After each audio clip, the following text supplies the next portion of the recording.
জনজাতি সম্পৰ্কীয় যিখন প্ৰতিবেদন সেই প্ৰতিবেদনখনৰ আসল ভিতৰৰ কথাকেইটা মোক জানিবলৈ দিছে ভিতৰৰ কথাকেইটা অনুসৰি আমি জানিব পাৰিছো যে তেওঁলোকে জনোৱা অনুসৰি আমাৰ আন্দোলনৰত সংগঠনবিলাকে জনোৱা অনুসৰি তেওঁলোকৰ নেতৃবৰ্গই জনোৱা অনুসৰি জনজাতিকৰণৰ ক্ষেত্ৰত এটা অদ্ভুত নতুন গ্ৰুপ এটা তৈয়াৰ কৰিছে অদ্ভুত যিটো সংবিধানত নাই পৃথিৱীত নাই পৃথিৱীতে নাই যিটো বস্তু তেনেকুৱা ধৰণৰ এটা গ্ৰুপ তৈয়াৰ কৰিছে আৰু নিৰ্বাচনটো পাৰ কৰিবৰ কাৰণে চৰকাৰে এটা ডাঙৰ টুপি তেওঁলোকৰ লিডাৰজনেতো মোক জাপি বুলিয়ে কৈছে এটা ডাঙৰ জাপি দিছে আমাক এনেকৈ কৈছে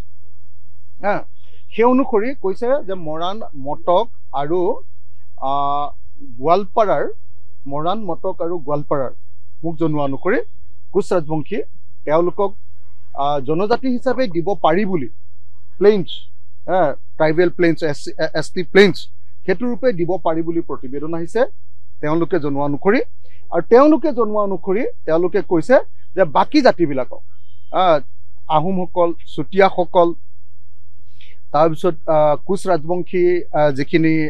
আপোনাৰ গোৱালপাৰাৰ নহয় বাকীখিনি চাহ জনগোষ্ঠী আদিবাসীসকল চুতীয়াসকল তাৰ পাছত আৰু কোন থাকিলে আপোনাৰ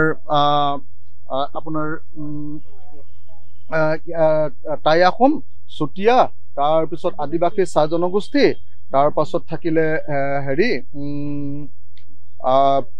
কোচ ৰাজবংশী মানে গোৱালপাৰাৰ বাদ দি তো সেইসকলৰ ক্ষেত্ৰত তেওঁলোকে এটা সিদ্ধান্ত লৈছে যে সেইসকলৰ ক্ষেত্ৰত মানে তেওঁলোকক ST ভেলি বুলি ST ভেলি বুলি এটা নতুন আৰু অদ্ভুত এটা মানে আপোনাৰ শ্ৰেণী তৈয়াৰ কৰিছে আপোনালোকে মই সেইকাৰণে আজি লৈ আহিছো যে আমাৰ ভাৰতৰ সংবিধানখন লৈ আহিছো সংবিধানত স্পষ্ট ৰূপত মানে আজি যদি মই দেখুৱাও আপোনালোকক সংবিধানত স্পষ্ট ৰূপত ট্ৰাইবেল দুটাই আছে এটা হ'ল ট্ৰাইবেল হিলছ আৰু আনটো হ'ল ট্ৰাইবেল প্লেইনছ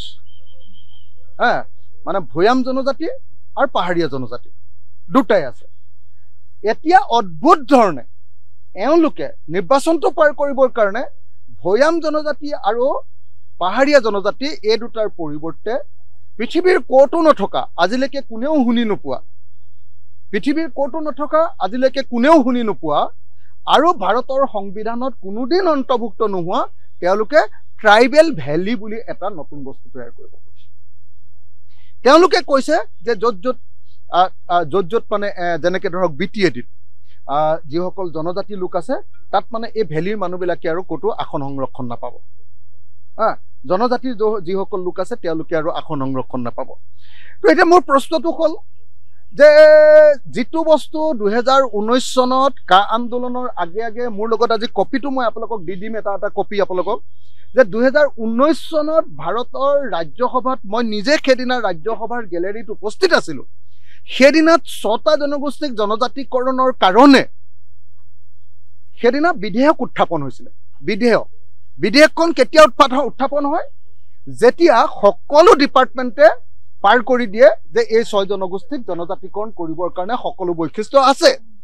আৰু তাত লিখি থোৱাও আছে যে একচুৱেলি অসম চৰকাৰেও সেইটো অনুমতি দি থৈছে গতিকে অসম চৰকাৰৰ পিনৰ পৰাও সেইদিনা গ্ৰীণ ছিগনেল গোটেইখিনি ৰিকমেণ্ডেশ্যন দি থোৱাৰ কাৰণে তেওঁলোকক 2019 চনত 6 জনগোষ্ঠীক জনজাতি ভৈয়াম জনজাতি ৰূপে স্বীকৃতি দিবৰ কাৰণে বিধেয়ক মানে আপোনালোকৰ বিল উত্থাপন হৈছিল এতিয়া সেই বিলখন নাকচ কৰি এতিয়াও সেই বিলখন তাৰমানে ৰাজ্যসভাত নাকচ হোৱা নাই এতিয়াও ৰাজ্যসভাত এখন জীৱিত হৈ আছে সেই বিলখন এতিয়া নাকচ কৰি নতুনকৈ এখন অদ্ভুত পৃথিৱীত নথকা এটা নতুন বস্তু তৈয়াৰ কৰিব খুজিছে যে জনজাতি ভেলি পৃথিৱীত নথকা মোক এটা কথা কওক য'ত থকা জনজাতি প্লেইনছ মানে ভৈয়াম জনজাতি যিটো আপোনাৰ হেৰি আছে ছেকশ্যন আছে তাত বিল যোৱাৰ পাছতো সেইখন পাছ কৰা নাই পেলাই থৈছে আৰু এতিয়া অসমৰ কাৰণে ভাৰতৰ গোটেই সাংবিধানিক চিষ্টেমটো বদলাই অসমৰ কাৰণে ভাৰতৰ গোটেই সাংবিধানিক চিষ্টেমটো বদলাই যি সংবিধান ভাৰতবৰ্ষৰ সকলো লিডাৰবিলাকে আলোচনা কৰি 3 বছৰ আলোচনা কৰি ট্ৰাইবেল মানে আপোনাৰ ST হিলছ আৰু ST প্লেইনছ তৈয়াৰ কৰিছে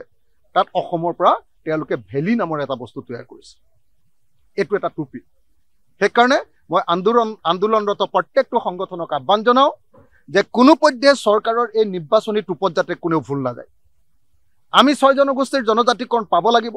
আৰু মই 6 জনগোষ্ঠীৰ জনজাতিকৰণৰ লগতে কলিতাসকল, 6 জনগোষ্ঠীৰ জনজাতিকৰণৰ লগতে নাথ যোগীসকল, 6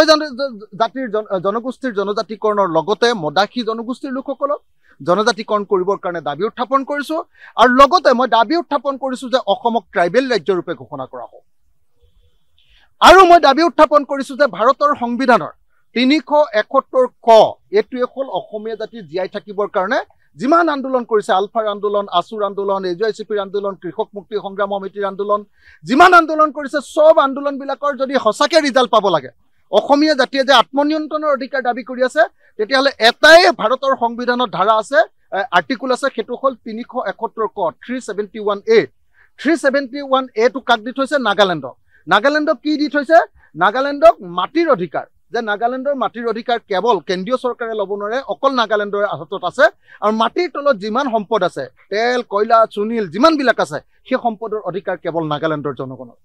এই অধিকাৰ যেতিয়া 371A পাব অসমে নাগালেণ্ডৰ নিচিনাকৈ, কেৱল আৰু কেৱল তেতিয়াহে অসমে বাচিব পাৰিব, অসমে আত্মনিয়ন্ত্ৰণৰ অধিকাৰ পাব, অসমে তেওঁলোকৰ অধিকাৰ লাভ কৰিব পাৰিব। সেইকাৰণে মই আজিৰ দিনটোত অসম বিধানসভাত উত্থাপন কৰিব খোজো, আজি যদি তেওঁলোকৰ ৰিপৰ্ট দাখিল হয় তেতিয়াহ'লে মই উত্থাপন কৰিব খোজো যে অসমক কি কৰিব লাগে, 6 জনগোষ্ঠীক সম্পূৰ্ণৰূপে ট্ৰাইবেল প্লেইনছ ৰূপে তেওঁলোকক জনজাতিকৰণ দিব লাগে, 1 নম্বৰ কথা। 2 নম্বৰ কথা, তেওঁলোকক জনজাতিকৰণ দিয়াৰ পাছত কলিতাসকল, নাথ যোগীসকল আৰু আপোনাৰ কি কয় আপোনাৰ মদাসী জনগোষ্ঠীৰ লোকসকলক জনজাতিকৰণ কৰিব লাগে, অসমক জনজাতি ৰাজ্যৰূপে ঘোষণা কৰি দিব লাগে। আৰু অসমৰ মুখ্যমন্ত্ৰী আৰু উপ মুখ্যমন্ত্ৰীৰ পদ দুটা ST আৰু SCৰ কাৰণে সংৰক্ষিত কৰিব লাগে, ST আৰু SCৰ কাৰণে সংৰক্ষিত কৰিব লাগে। আৰু অসমক ভাৰতৰ সংবিধানৰ 371 ক অনুচ্ছেদৰ অধীনত বিশেষ ৰাজ্যৰূপে ঘোষণা কৰি দিলেই অসমীয়া মানুহৰ ৰাজনৈতিক সমস্যাৰ সমাধান হ'ব। এইটোৱে হ'ল ভাৰতৰ সংবিধানে দিব পৰা একমাত্ৰ ৰাজনৈতিক বা সাংবিধানিক সুৰক্ষা কবচ। সদৌ অসম ছাত্ৰ সন্থাই যি সুৰক্ষা কবচ দাবী কৰি আছে, বেলেগ একো সুৰক্ষা কবচে আমাক নালাগে। আৰু অকল যদি এইটো 371A দি দিয়ে আৰু ট্ৰাইবেল ষ্টেট ঘোষণা কৰি অসমৰ ট্ৰাইবেল মানুহবিলাকৰ কাৰণে হয় বড়ো, নহ'লে ট্ৰাইবেল নতুন যদি হয় চুতীয়া মানুহ, তেওঁলোকৰ কাৰণে যদি মুখ্যমন্ত্ৰী আৰু উপ মুখ্যমন্ত্ৰীৰ পদটো, আৰু SC সকল, আমাৰ খিলঞ্জীয়া যিসকল SC আছে, SC সকলৰ কাৰণে যদি আমাৰ মুখ্যমন্ত্ৰী আৰু উপ মুখ্যমন্ত্ৰীৰ পদটো দি দিয়ে, তেতিয়াহ'লে অসমীয়া জাতি বাচিব। মই সেইকাৰণে হিমন্ত বিশ্ব শৰ্মাক চেলেঞ্জ কৰিছোঁ, আপুনি ইমান অসমীয়া মানুহৰ কথা কয়, ইমান খিলঞ্জীয়া মানুহৰ কথা কয়, আপোনাৰ যদি দম যদি আছে, আপুনি অসমৰ মুখ্যমন্ত্ৰী আৰু উপ মুখ্যমন্ত্ৰীৰ পদটো জনজাতিৰ কাৰণে সংৰক্ষণ কৰিব লাগে বুলি এবাৰ কৈ আপোনাৰ নিজৰ ত্যাগ আৰু নিজৰ সাহস প্ৰদৰ্শন কৰক, নহ'লে আপুনি এনেই খিলঞ্জীয়াৰ কথা কৈ নাথাকিব।